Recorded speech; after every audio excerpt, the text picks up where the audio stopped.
Technische Presentation, Steve, and it is good to see you again.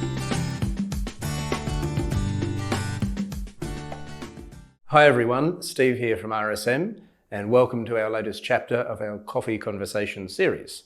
Today I've taken a journey outside of Brisbane and I'm at Springfield Central and have the pleasure to be joined by Narendran Sinnathamby, who's the Director of Marketing and Communications for Springfield Corporation. So Narendran, welcome. Thank you, Steve. Thanks for having me. Yeah, thank you so much for joining us and always great to have a conversation with you. And, Absolutely. Again, today's conversation is all about having a chat over a coffee. So, can you share with us what's your drink of choice? What are you drinking this afternoon? Well, Steve, this is my vice, and it's something that I share with a colleague of mine, Maria Beckus. It's from Zarafas, which is one of our local franchises, and they are based in Augustine Heights. It's a very evil caramelized fusion with an extra shot. Today, it's one of those days, so I only have these on it's a bit of a treat, and apart from that, I've usually cut out coffee. So, excellent. So just for special occasions like this one. Exactly. And I'm a latte drinker, so Right. I've just got the stock standard latte. And how did it fare? It fares quite well. Yeah, it fares quite well. So, but thanks again for joining us. Perhaps before we get into the conversation, if you could tell us a little bit about yourself. Who is Narendran Sinnathamby? Sure. So, Steve, I've been with the Springfield City Group now for 21 years. It's a family-owned business. So I started off after school at BBC. Yes, the school with the green uniforms and the straw borders. And I went on to do commerce law. And in my commerce, I majored in marketing, management, and Japanese. Basically, didn't want to leave university until my father called on and said, enough time, get a job. Enjoyed a tenure at McInnes Wilson Lawyers, a wonderful firm in Brisbane, and had the privilege to work under the late Mr. McInnes, may he rest in peace. And after that time, I was asked by my father to come on board and join Springfield Land Corporation, which we were known as at the time.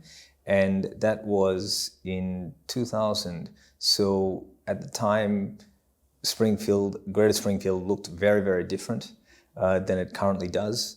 We had one school, we had no shopping center, we didn't have a university, and all the other amenities that we are having and enjoying today with our residents and our community.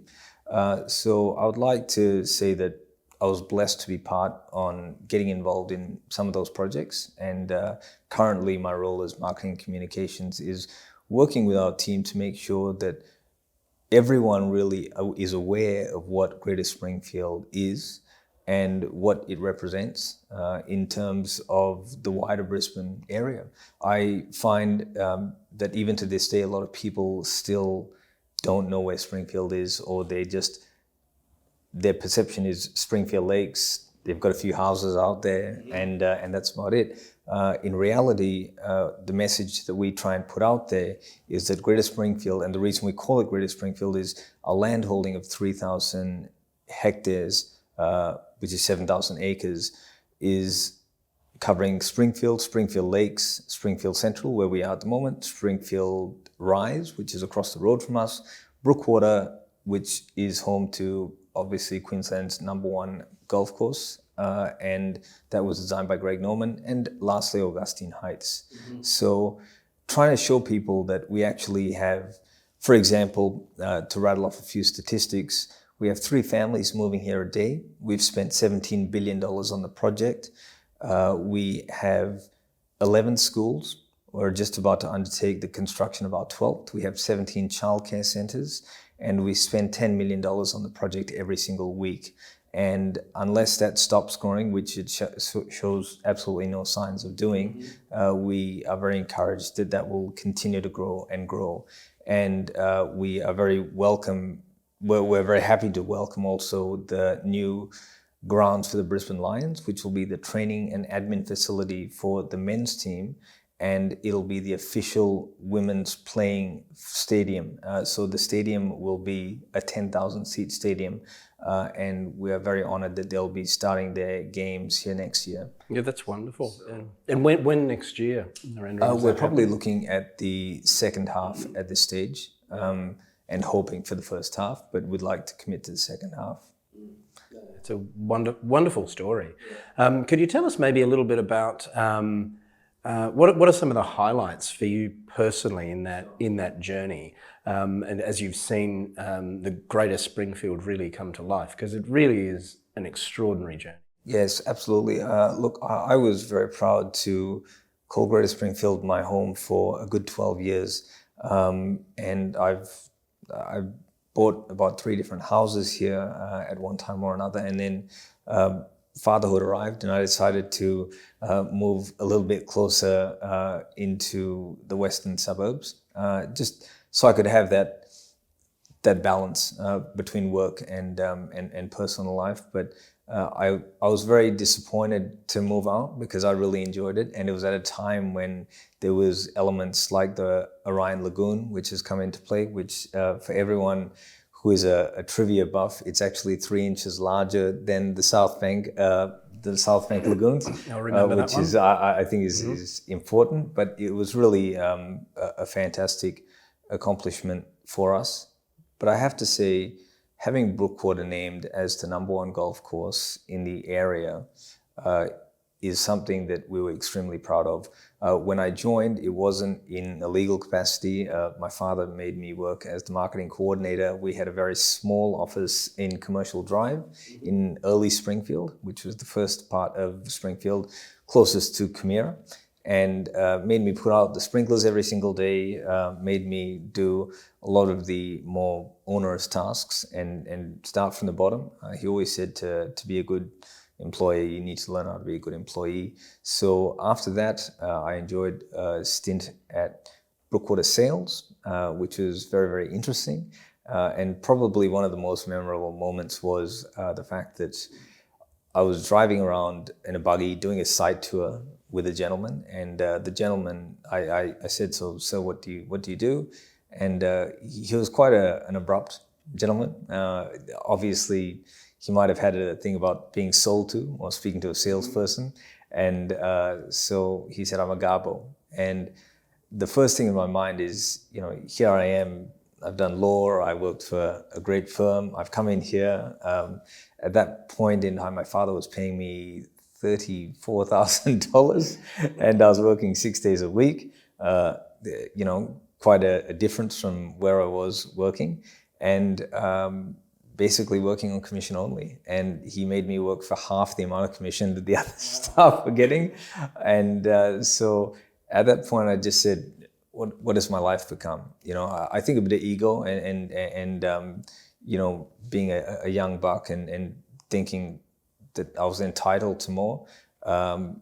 I just went home, and I was living with my parents at that time because I couldn't really afford to live anywhere for that salary. And so my father said, how was your day, son? And I said, well, I went and did this. I graduated and I was working at this great firm, and now I'm doing this, and I'm earning pretty much no money because I was not very good at sales. And I said, and he actually stopped me at that time, and I said, look, these are the degrees that I have. And he held up a piece of paper and he goes, you know what your degree is worth? And he tore it in half. And I said, look, it's your fault because you told me to do these. It's the same degree that my sisters have. But he said to me, look, selling is the most important thing that you can do. You can be an accountant, an architect, engineer, or teacher, whatever. But, in one point, you need to sell yourself over everyone else in life. And for that, you need to have experience. You need to do the things that people see as that's not my job, and that's the way that you grow. And so I'll never forget that. And so after my tenure, I came back here and I did sales and leasing in a commercial capacity, and that set me into a development role. And we've structured a good team that I've put forward in that regard since then. And then after that, I've become Director of Marketing and Communications. It's my passion. Whilst I really embrace the legal side of things, that's really where my love is. And spending time with the community, being part of the community, because I see it as a message that this community is not a property development. It's really the building of a community with heart and soul, and it's built by our family to the thousands of families, to the 46,000 families who are here right now. And it's an obligation that we take very seriously. We're not a public company, we're a family company. And so getting up every single day, living that is very, very important. And working with some of the original people who started this project in 1992, and obviously the owners, which is Narendran Sinnathamby and Bob Sharpless, two very humble people. And I think that's a great mythbuster, because a lot of people read certain narrative in, the newspapers or watch things on TV or hear about it on radio in terms of financial numbers. Anyone who was to spend any more than about 5 minutes with them would know that they're the same people. My father was given the Order of Australia last year, and I just remember that they threw him a morning tea, and he wasn't really one for the accolades. And he said, "Look, I've got another meeting, but thank you very much." And then he went to go to the meeting, which was a finance meeting, and we were all about to get our ears chewed off about the performance. But he came out and addressed all the team and said one thing. He said, "One thing I want you to know is that I'm the same boy who slept and grew up on the concrete floor in a village in Malaysia that I am today. I still wake up at 3:30. My routine is that I read 3 newspapers before, coming in. I make my wife a cup of Nescafe, and, I go to work." So that has been bestowed upon us as our siblings, myself and my siblings. So, yeah, I know I've touched on a few things there, but those are the most important and proud moments that we take it as a family very seriously, that it's not a money play. It's something that was turning an area which was not considered an area of appeal into one of the most fastest growing developments in the country by a private company. And it is not our opinion that will change anytime. You cannot give us a paycheck to walk away. No, thanks for sharing that. It really is a wonderful story. So I'm very privileged to hear that. Perhaps if we kind of wind the clock forward to right now, and probably the last year or so, and there's a few challenges out there at the moment. That's probably an understatement. Could you share with us a couple of the challenges that you've had to deal with, whether it be business, whether it be personal, whatever you'd like to share with us? Sure, absolutely. Well, I will start with a personal story. So my son's birthday was actually last month, but we had another birthday party for him on the weekend because it was about 2 months before his birthday that he was taken, and he's just turned 3, but he was 1 year and about 10 months at the time, and he was rushed to emergency. They thought that he might have had COVID, which would have made him one of the youngest children, because they said that kids would not have it. And so it was a terrifying and horrific experience for us at that time. And to God's grace, he did not have COVID. But then from that, they ended up saying that he actually has pneumonia. So he was taken to ICU. And that was a horrific time, basically, for my wife and I. So whilst we did not have COVID ourselves, just the experience of that made us think about so many of the other families that were having COVID around the world. And it is something that I heard, it really ramped home when I heard this saying. It said, there's no amount of money that can buy an extra second of time. And I think that it gave, for me, I summarized last year in a 3-letter word: wow. No one could have suspected it. No one could have anticipated it. All the analysis and forecasts, it just hit, and it consumed not only us nationally, but globally. Economies were decimated, industries were destroyed, and of course, most importantly, people died. Families were affected. So the one thing it gave me personally is perspective, and it also gave me gratitude, and it's changed the way that I work. I used to get to work at about 6:30 in the morning. I'd leave before the kids are up, and we have 2 children. We're blessed to have 2 children, a boy and a girl. And then I would come back usually about 9:30, and they're asleep again. So my father told me, look, you've got to stop all this, and you've got to just go home at a time and be with the kids. And I just, at that point where I said, well, look, I'm doing this for my family. I'm doing this for my children so that they can, and he says, you know, one thing that is amazing that you only understand when you're older, that all they want is you. That's the only thing that they want. They don't know brands. They don't know this. They will in a few years, I'm sure, but right now they don't know it. So leave at 5:30. That's what's in your contract. That's what's in everyone's contract. Leave at 5:30 and go home and be with them. So that was one big learning lesson. And I actually said to him, I'm very close to my parents, and as all our siblings are, but I said, that's pretty rich coming from you. And he said, learn from me.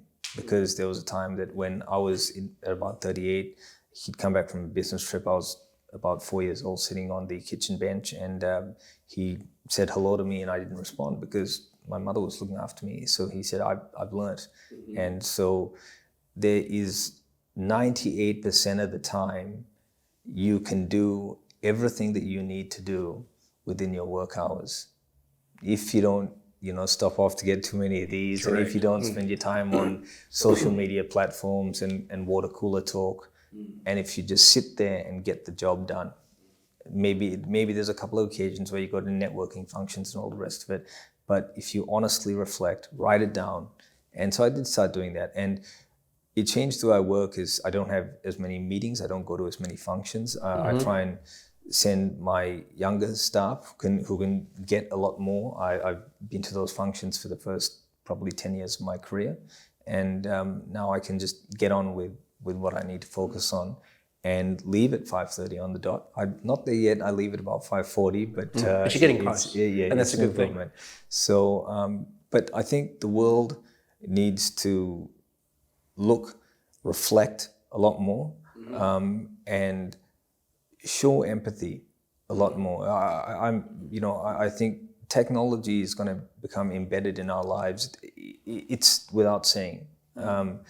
And even if we try and keep it from our children at school, it will become, you need to have an iPad, you need to be in front of this computer. They're teaching kids coding at 6 years old. So we just need them to spend equal amounts of time in the grass, knowing family time, knowing things like, and it's the old adage, but giving gratitude every single day. It's something that I do every morning, and I do every evening.